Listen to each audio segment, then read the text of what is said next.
Hi again, everybody, and welcome to a special one-on-one edition of Newsmakers TV. I'm Jerry Roberts. It is Wednesday, July 16th, 2025, and I'm pleased and honored to welcome back to the program Santa Barbara's man in Washington, Representative Salud Carbajal, who represents California's 24th Congressional District in the House of Representatives. Congressman, thanks for coming back and welcome back to Newsmakers. Thank you, Jerry, for inviting me back. I appreciate it. So you're speaking with us from your Capitol office today, I guess, and I know you're swamped and on call, so I just want to jump into it. Topic A, B, and C for the last week has been the ICE, the Department of Homeland Security's military raid on two legal cannabis operations, which kind of gets lost in a lot of the coverage, both well known in the community. Their facilities in Carpinteria and Camarillo last Thursday, July 10th, where they were met by protesters and where you played a featured role. You showed up when the incident was unfolding in Carp. You kind of got manhandled by some agents, it looked like. And after the dust settled, have been viciously attacked online by the official government Department of Homeland Security social media channel. So let's level set, please. Can you just take us through exactly what happened? Where were you when you heard about what was going on, what your decision process was, how you got there, so on? Thank you, Jerry. Well, we were seeing a lot of activity on social media, and my office was receiving an inordinate amount of calls from people concerned, telling us about the raid. I got calls myself personally on my cell phone, urging me to go see what was going on. I obviously decided it was a good idea to go witness firsthand what was happening. And so I decided to go there, and I went to Carpinteria, got there. Did you drive? You drove yourself, I or how'd you? I drove. I went with a staff person who accompanied me and filmed quite a bit of my interaction, my presence there, just to make sure we had it on record. And so I went to the site. I made my way through the crowd, and I let them know I was a member of Congress, showed them my ID, and attempted to get through the perimeter. And initially, I kind of made it through the perimeter. I think they were somewhat taken aback when I told them I was a member of Congress and I showed them my ID. And I got through, and I sort of was allowed for a quick 10 seconds to get through the perimeter. And then everybody swarmed me and pushed me back out of the perimeter. And so then I proceeded to ask, well, What who's did the they officer? say? What did they say to you? And They said, you gotta back up. You're not allowed in here. And I said, well, I'm telling you, I'm a member of Congress. I have the right to come in and observe and provide oversight. And so they pushed me back. So then I asked for who was the officer in charge of this operation or there at the perimeter. And nobody would really come up to me and talk to me in any significant way. And then finally, after a long time of me asking, people from the back of the perimeter literally yelling and saying, hey, by the way, can I speak to somebody? A person came up to me from the back of the perimeter and gave me a business card. It wasn't even an official business card, it was a made up personal card, and said, if you want any information, we don't have a statement and we're not going to interact with you. But if you want information, call this number at the Los Angeles ICE office. The media was behind me, the crowd was behind me, and the media immediately said, what did they say? What did they give you? And I said, well, they gave me this card and they told me to call this number in Los Angeles. That's what they gave me. So I was showing them the card. The media was obviously there taking pictures, people were streaming, and that's what transpired. I was then held back until they retreated and left, upon which I followed as they retreated to go to the actual nursery, the greenhouse. And I went to the gate.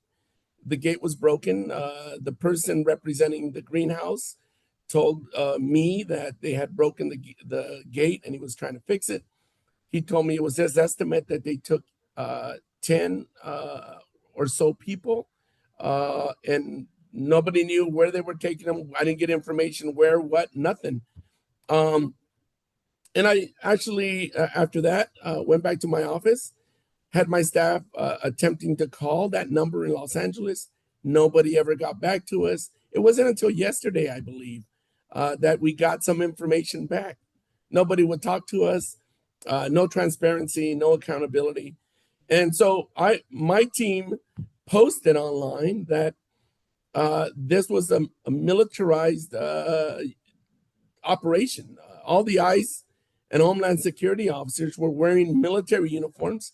I understood that before I got there, there might have been some National Guard people there. I didn't see any National Guard, but clearly other posting that I've seen on social media show insignia of rank.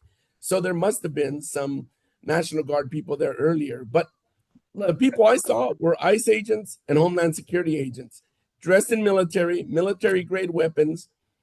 When I got there, they had just uh, thrown some flash bangs or grenades into the crowd.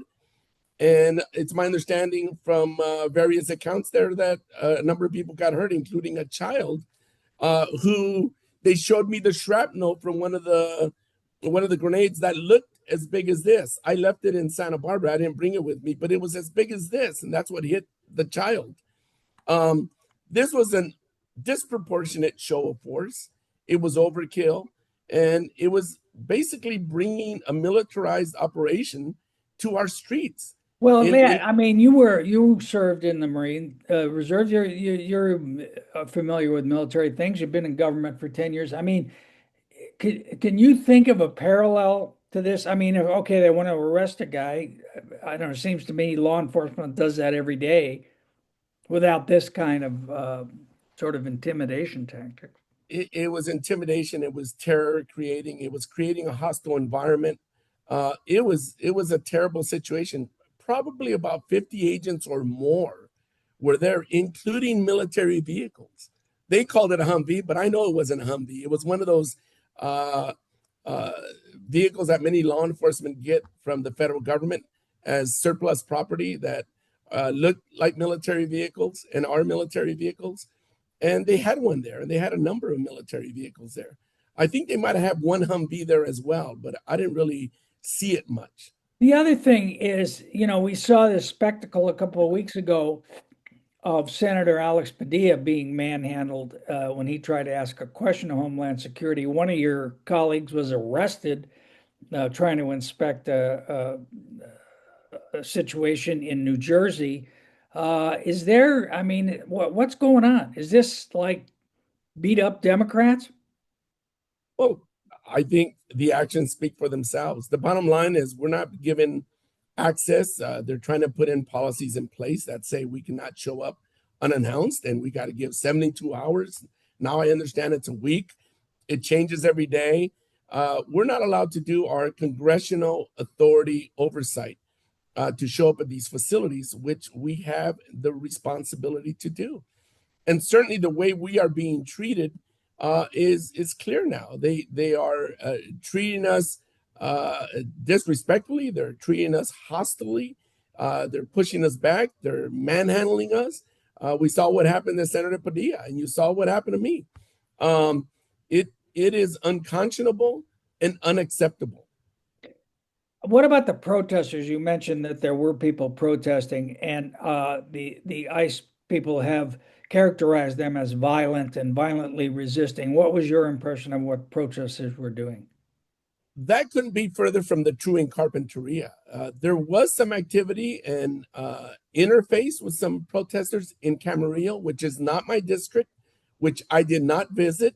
And they're trying to conflate the two, Carpinteria with Camarillo. I can tell you in Carpinteria, certainly the crowd was loud. They were chanting, and in some cases, even yelling obscenities. They were just frustrated and upset. But at no time were they not peaceful. They were a peaceful crowd protesting, frustrated and angry, but they were completely peaceful. And it was just ridiculous the way they try to characterize Carpinteria's protest and conflating it with Camarillo and other areas. Yeah. Well, let me. I just want to read this because it's out there. I mean, you know how information moves in our day and age. on social media. But 3 days after, on July 13th, and this is an official statement from U.S. Immigration and Customs Enforcement on their letterhead put on Twitter, they say Representative Salud Carbajal was part of a violent mob of protesters attempting to obstruct federal law enforcement as they executed a criminal search warrant at a marijuana facility. He cites peaceful protesters when, in fact, these rioters were launching rocks at officers, injuring at least one ICE employee who was left bloody. According to agents on the ground, the congressman doxed that same ICE employee by sharing his business card with members of the violent mob. This is precisely the rhetoric that has led to orchestrated attempts to murder officers and a 700,000% increase in officer assaults. May the congressman's constituency always remember he chooses violence over the rule of law. This has been viewed almost 1 million times on social media. I won't even talk about the thousands of comments that came calling for your deportation, arrest, execution, and so on and so forth. What's your reaction to that statement? Obviously, they're distorting the facts, they're fabricating lies, and it's sad that this is coming from our own government. It's ridiculous. Like I said, I did not witness any violence. I did not witness any rock throwing when I was there. This is ridiculous. What they're trying to do is just create their own sense of reality and trying to impact and influence perception of what they're doing, because everybody's seeing the ridiculous, disproportionate militarized response and operations that they're running, separating families, overkill. They're no longer going after criminals, which nobody defends them going after criminals. They are going after hardworking immigrants that are working in our agriculture, that are working in our construction, in our hospitality industry. This is just ridiculous. And the legislation that they just passed, this big, bad, ugly betrayal bill, is giving them $170 billion to ICE, making them the largest funded domestic law enforcement agency in the country. Yeah. So to build, I guess, prisons or deportation. Detention centers to hire officers and to conduct these types of operations. All The right. American people are seeing it for what it is, and that's why I think there was a Gallup poll that is showing a complete different public perception and opinion about how they feel about all these raids and militarized actions that ICE is taking on communities in California in particular. All right. Let me ask you about a couple of other things that have come up on social media here on Ed Hat, on the Santa Barbara, below the coverage of the Santa Barbara Independent and so on, that people are raising. And I don't know if they're your constituents or not, but it's here. I mean, there was at least one alleged bad guy that they took out of there, as I understand it, a man named Roman Isco. In Carpinteria or Yes. Camarillo? They And haven't given me any information yeah, that's what I about want to know. any of So the. did they say there was any convicted felons or criminals or anybody that they were? They didn't give my office any information whatsoever.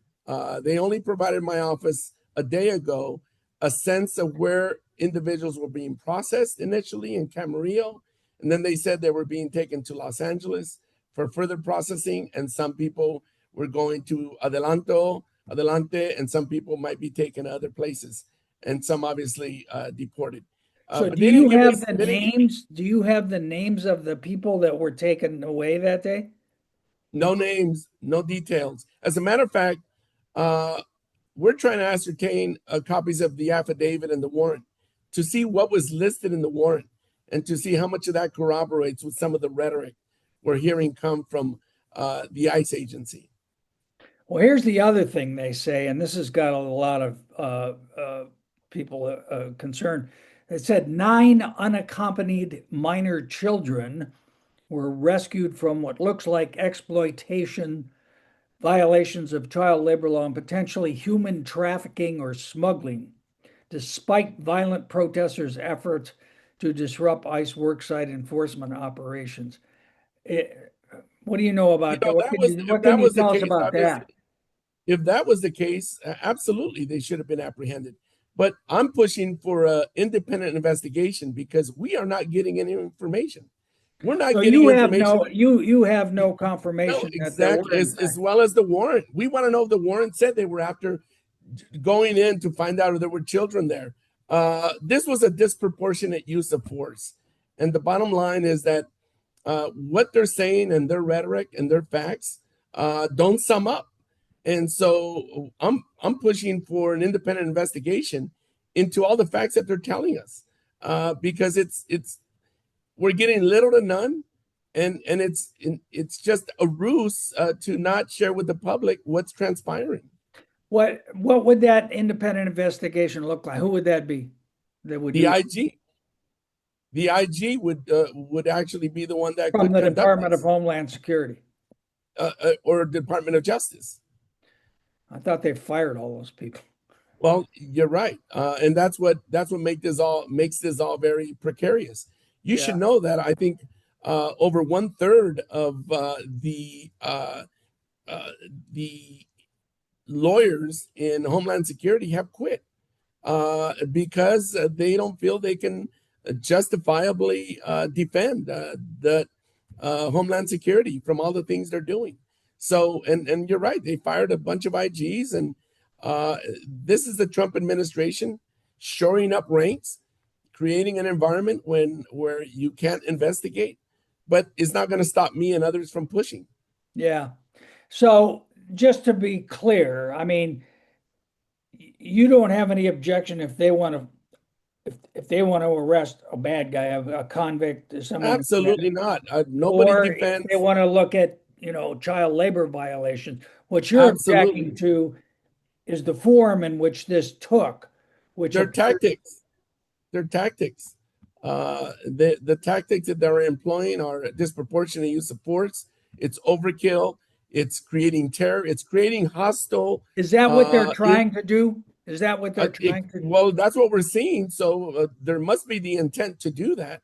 And what that does is create a circumstance where it could lead to violence, which we don't want to happen anywhere. The protests in Carpinteria, let me tell you, were peaceful. I can't speak for other areas because I didn't witness. And again, other areas are out of my district that they keep trying to conflate with Carpinteria. Um, Again, they're trying to distort the facts. It's really sad that our own government is doing this.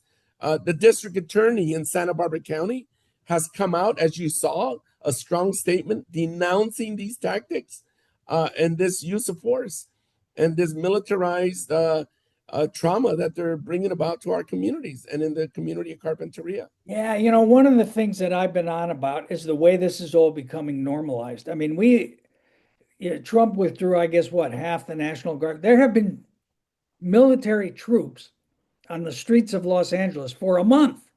For what? I'm not sure. Now we see these rolling raids of militarization. I mean, Part of this is political theater, and he is trying to be vindictive with California, and he's doing this mostly, not completely, but mostly in blue states and communities, blue communities. He's being very partisan. Part of this is political theater, and quite frankly, it's a bunch of bullshit. yeah, yeah. Is Donald Trump a fascist? I think he behaves like one. I think he behaves like one. So if it walks like a duck, if it quacks like a duck, then maybe he could be. Do you think he is? Well, I think he behaves like one. He's starting to behave like one. Every day we're seeing more and more behavior. Well, the core features of fascism: authoritarianism, little or no tolerance for dissent, ultranationalism, militarism, suppression of opposition, cult of leadership, disdain for democracy and rule of law, propaganda and control of information, scapegoating, and xenophobia. That sums it up. So what does that mean for It means Californians? And it I means mean, it sounds like it means we're not really part of America. well, he's trying to treat us like that. He's trying to divide our country. He's trying to divide our communities. But I think the more we see these actions, when it comes to the disproportionate and militarized enforcement that he's doing in our communities, when we see all that he's doing on tariffs, and keep in mind, Jerry, he's the distractor in chief. He's doing all this to distract from the fact that they just passed a major bill that does four things minimum. Takes health care and Medicaid away from 17 million Americans, takes away food, supplemental nutrition assistance and food for millions of Americans. He's adding $4 trillion to the national debt, all for what? To give one of the largest tax breaks, trillions of dollars, away to the richest billionaires and corporations in our country. 17 million Americans losing their health care, millions of people losing their food assistance for the most vulnerable in our community, $4 trillion added to our national debt. What else? Yeah. Well, I just All got to give more. tax breaks to the billionaires. Just to close on the Carpinteria thing. The other thing that was interesting, even before ICE put this social media thing out, Fox News had a news story about this, and I don't think it was any coincidence that the target of this was companies owned by Graham Ferrar, who is a controversial figure, not my favorite person, but has given to Governor Newsom, has given you about $10,000 over the years, and of course the former Supervisor Das Williams, and really installed the cannabis thing. Do you think that was an accident, or do you think they targeted him because he's back? I wouldn't put anything past this administration. I receive funds from thousands of people. And so I wouldn't put it past this administration, their political motivations, being a blue community. It could be. They are just running amok is what they're doing. Yeah. So would you agree that Donald Trump is unfit to be president? Absolutely. 100%. Okay, then I do have a bone to pick with you, because on June 24th, you voted to table House Resolution 537 by Representative Al Green calling for impeachment hearings against Donald Trump. I don't understand why you would do that. Well, let me explain it to you, Jerry. It's very simple. To impeach a president, you need to have control of the House. You need to have control of the Senate. The House impeaches, the Senate convicts. And to do otherwise in a climate where we don't have that control is a bill that you put forward that's just a messaging bill. And guess what? A messaging bill that focuses on so-called impeachment and takes away the attention from this bill where he's taking health care But away isn't from that people. exactly what I mean? You're in the minority, you don't have any institutional power, you're an opposition party. Isn't that exactly what an opposition party ought to be doing? Is raising the profile of all of these issues, using every tool at Well, your we disposal. want to focus on the issues, Jerry, but focusing on impeachment when we could be talking about Epstein Trump files, when we could be talking about healthcare that American people really care about, the cost of groceries, cost of childcare, cost of housing, which he hasn't done one iota, not one executive order that focuses on bringing down the cost of housing, one iota that brings down groceries, one iota that brings down healthcare, childcare, energy costs. If anything, with all this tariffs and all this BS that he's doing, we saw inflation crept up this quarter. We see that I just met with a bunch of corporations and companies here that are telling me that they're going to be impacted because of the tariffs, and they're going to start closing offices and raising prices. I encourage them to publicize all this information. I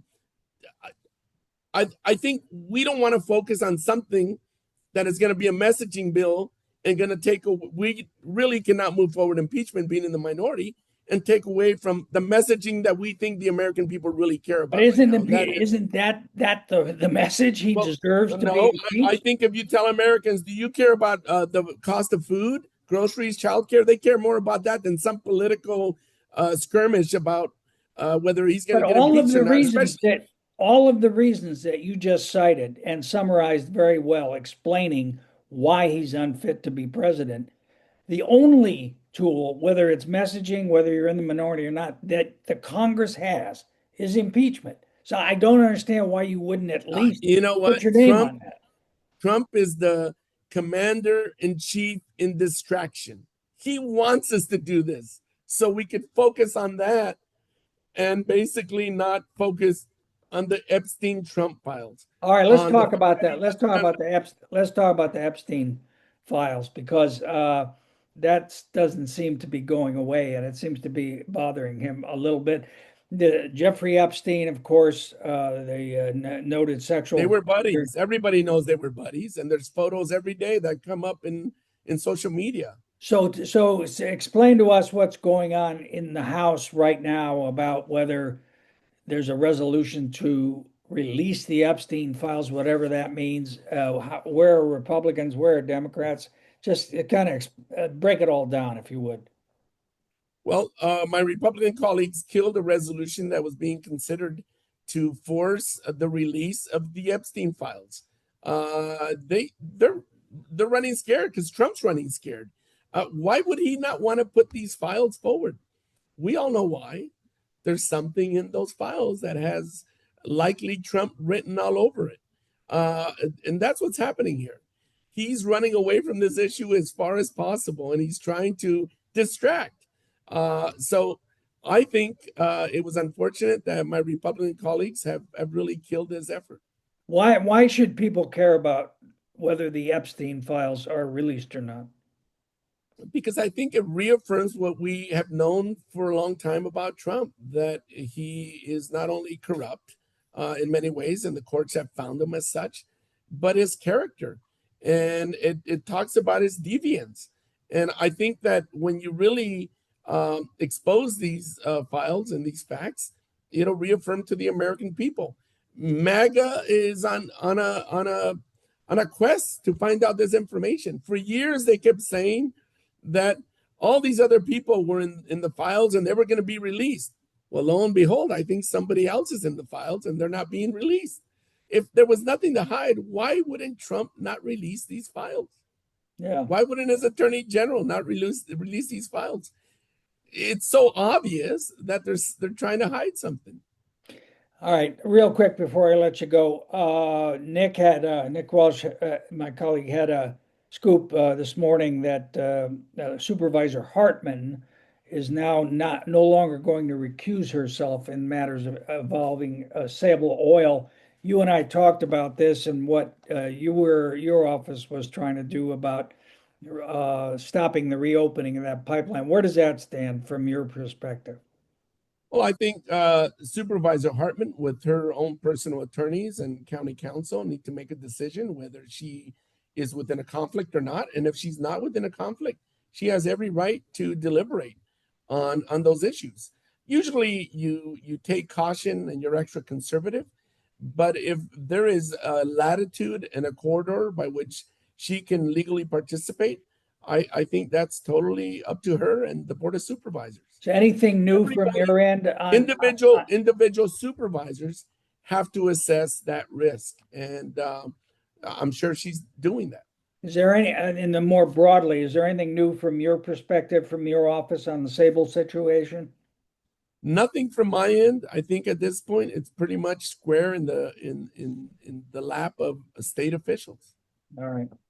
Okay. Hey, I just want to close. You and I talked right a few days before Trump was inaugurated, and sort of forecasting what lay ahead. And you said a lot of things that he says he's going to do, he's not going to be able to do. I guarantee it. Congress has the power of the purse. And when you consider that, Democrats will no doubt play an active role in any negotiations that move forward. Congress doesn't have the power of the purse. Well, let me clarify. We are going to be able to continue to play a role because they don't have the votes to move their appropriations forward on their own, and we are going through that process now for the appropriations that need to be approved by September 30th. And we're working off of a CR. What I did not refer to was the reconciliation bill that allows them to move forward these major budgetary issues as they've done. And they were able to put money aside. The bird bath, as they call it, which is the independent, nonpartisan evaluator of what could be included or not, decided that they could include this funding for ICE, as they've done, Homeland Security. So through that, they were able to muster substantial resources to conduct all of these operations and what they're doing. Through regular appropriations, you require a 2/3 majority in the Senate. And even in the House, they oftentimes don't have the votes themselves to move forward appropriations on their own. So Democrats usually have to negotiate and participate in whatever collaborative bill is put forward. That's what I was referring to. But certainly reconciliation was a game changer for them in terms of being able to fund a lot of those things. Because they completely folded. I mean, it seems to me the Republicans have ceded the independent power and Congress. responsibilities of the Congress. Absolutely.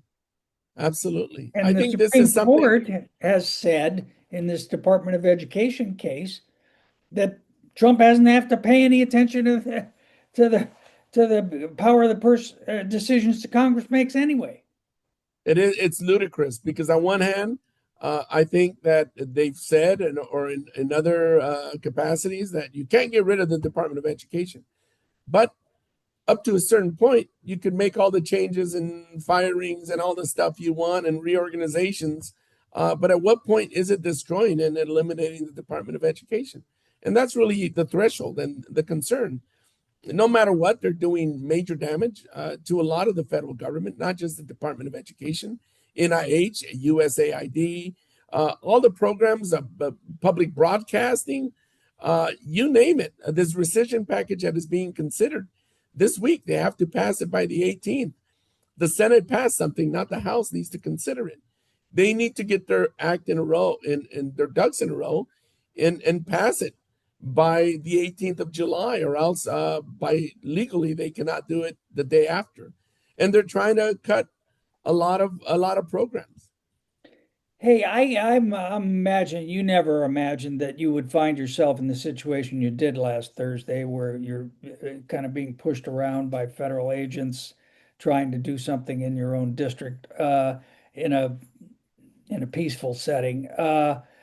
People are terrified here. I mean, it was just the overflow crowd at Franklin School last night for the city town hall that had been convened, and the supervisors, I think, spent about 7 hours on the immigration issue. What do you say to people who are afraid to go to work, who are afraid to send their kids to school, who are afraid to go out?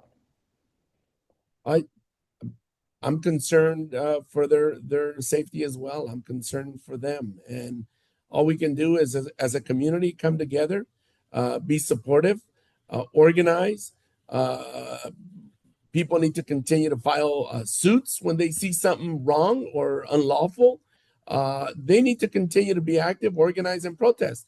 Protest peacefully, protest nonviolently, but organize and protest. And we in Congress are doing our share and need to do more as well.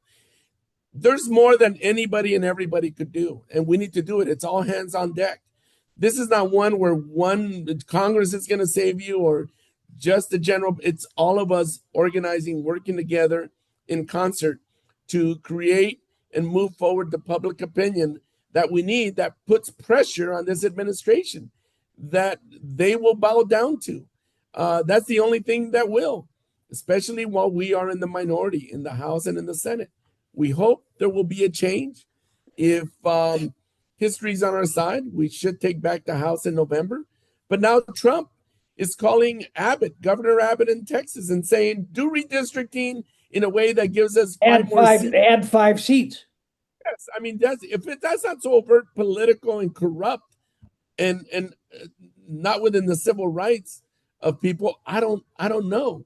So no doubt that will go to the Supreme Court. We have Governor Newsom, who is threatening to, do a tit for tat in California. Trump and his administration, they are just not all, but overwhelmingly just run amok. Has this been worse than you thought it was going to be? Absolutely. You know, I knew it was bad. I was hopeful that it would recalibrate, and it's gotten only worse. Um, I'm concerned. I'm upset. I'm angry. I'm frustrated. And just as you have pushed me in the past, constantly assessing what else can we do? What needs to be done? What else can I do? And that's why when I was flooded with calls to my office, my personal phone in my district, I felt compelled that I had to go down. I was being asked to go down to go witness firsthand what was happening. And that's why I went down there, because there's nothing like seeing it firsthand. And then I think I was the only member of Congress that was at a raid like this. I don't think we've seen too many. People have tried to go to facilities. I went to the Santa Maria facility, which I'll tell you about in a minute, but at a different date. But I wanted to show up to bring national attention to understanding of what I witnessed and what I saw. And my office put out a statement of what I saw, and it was thereafter that we saw ICE and the right wing media coalesce and target me with a bunch of fabricated distortions to try to create and influence public perception of what really transpired. But I know what I saw, and I know what I wrote, and we're going to continue to expose and characterize the reality of what transpired and what I saw. And I think they wanted to try to discredit me, no doubt. And that's why they went after me with all the shenanigans that they did. But so a week or two ago, I went to the Santa Maria ICE office, and I invited Bob Nelson, Supervisor Nelson, and Supervisor Lavanino. And a week ahead of time, because they said you got to call 72 hours in advance, we called a whole week in advance. Nobody got back to us. So then nobody got back to me. So then I told Steve and Bob that we were going to go anyways a week later. And a day before we were going to go, the supervising officer from ICE called us and told us that he had a personal matter he had to deal with, and he could not join us. So we let him know we were going to go anyways. And the Supervisor Nelson and Lavanino and myself showed up. The number 2 person that was there it allowed us to go into the conference room and spend a few minutes with him. And what we learned was quite interesting, that the Santa Maria ICE office, like maybe other offices, I'm not sure, was focusing mostly on leads that led to criminals in our community. Criminals, people being released from prisons, leads from individuals who were engaged with the criminal justice system in some way. Didn't go much into detail, but that's what they were doing. 95%, he said, of their efforts were focused on that. But while I was there was a whole deployment of officers, ICE officers, interagency officers from the federal government that were deployed to Santa Maria to do other missions. I asked the person there, well, what missions are they running? Are you aware? They said, we don't know. We're running our own mission. That's a totally separate mission out of Washington and Los Angeles. And so the ICE and Homeland Security from Washington and Los Angeles are running these operations and deploying people and officers that are separate from the ICE offices like the one in Santa Maria.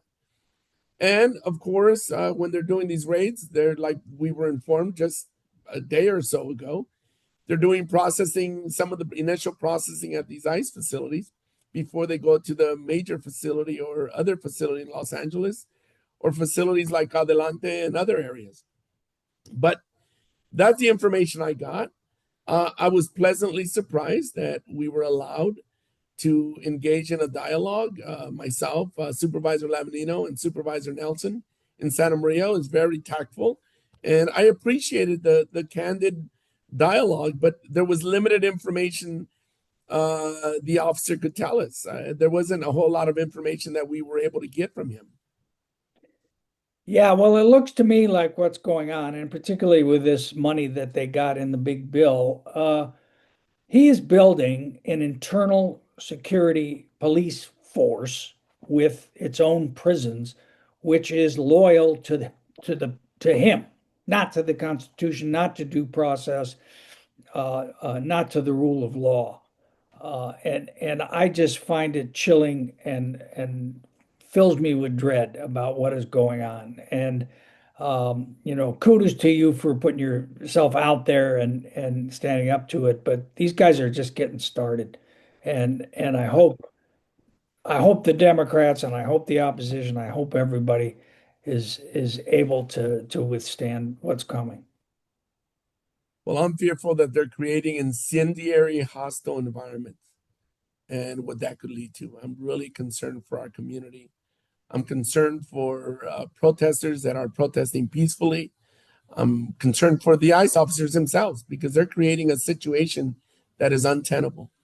And like I said, I think public opinion is really now what's hopefully driving this. It's showing them that people are concerned.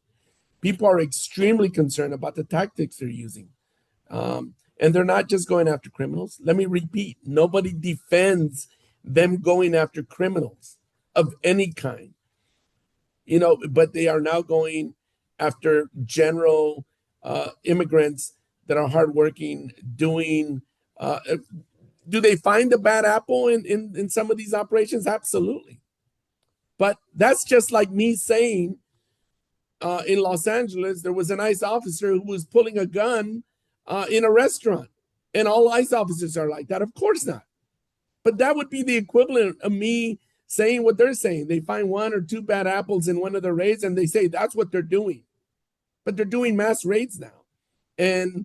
But they try to cover behind one bad apple that they find or one criminal and saying that is what they're finding. And they put those up, but they say nothing about everyone else. They don't say nothing about everyone else that they're apprehending. So like I said, it's just like somebody could make a reference to the ICE officer who is now very public in Los Angeles, who was caught at a restaurant brandishing a gun. The officers had to go arrest him. That's not to say all officers are like that, but you could see how somebody could say, well, if you're going to say that, some people might say that about ICE officers. And Well, it's not fair. you It's and not I fair. have had a number of conversations over the years about immigration and immigration policy.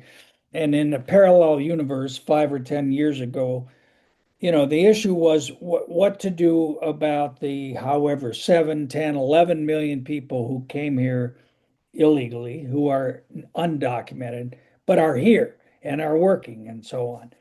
And there used to be that lovely phrase, pathway to citizenship, which is long, long gone.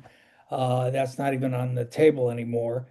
And so it appears to me that they've decided that they're going to deport every single one of these 11 million people.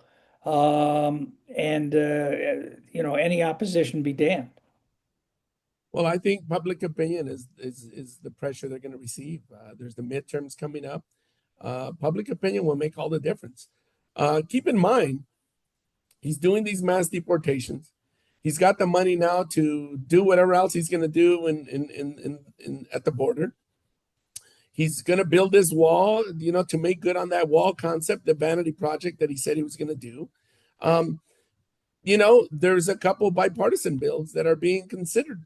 There's the Dignity Act that's going to be introduced that has 10 Republicans and 10 Democrats on it. And it's going to give them no excuse to not move forward with something like that because it has a bunch of components. It's not a perfect bill by any means, but it's going to provide something that provides a pathway, a legal pathway for people who are in this country, who have been in this country for a certain amount of time, to be able to get some kind of legal status here and continue working and contributing to the economy. Besides public opinion, it's going to be the economy. What he's doing with tariffs and what he's doing for all these workers that are sustaining our hospitality industry, our construction industry, agriculture industry, the chickens are going to come home to roost. And I think public opinion and our economy are two of the most powerful factors that will get this president to reconsider some of the tactics and things that he's doing. All right. Well, listen, you've been so generous with your time, Representative Carbajal. I really appreciate it. And I do want to say, I counted up, I think this is the 10th time you've been on the show.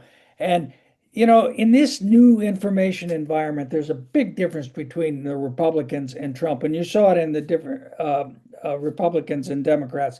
And you saw it in the difference between how Trump campaigned and how Kamala Harris did. He goes everywhere. He's on Joe Rogan. He's on this show. He's on and she's very cautious. She's going to go to the New York Times.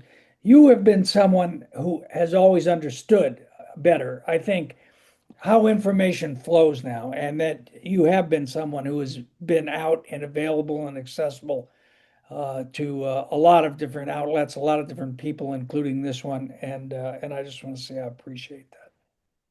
Thank you. And I'll continue to do that. I think it's the best way is to be able to answer questions. When my feet need to be held to the fire, they need to be held to the fire and engage in discussion. So I appreciate you giving me this opportunity. All right. All right. Representative Salud Carbajal, thank you so much. Thank you all for watching. We'll see you next time on Newsmakers.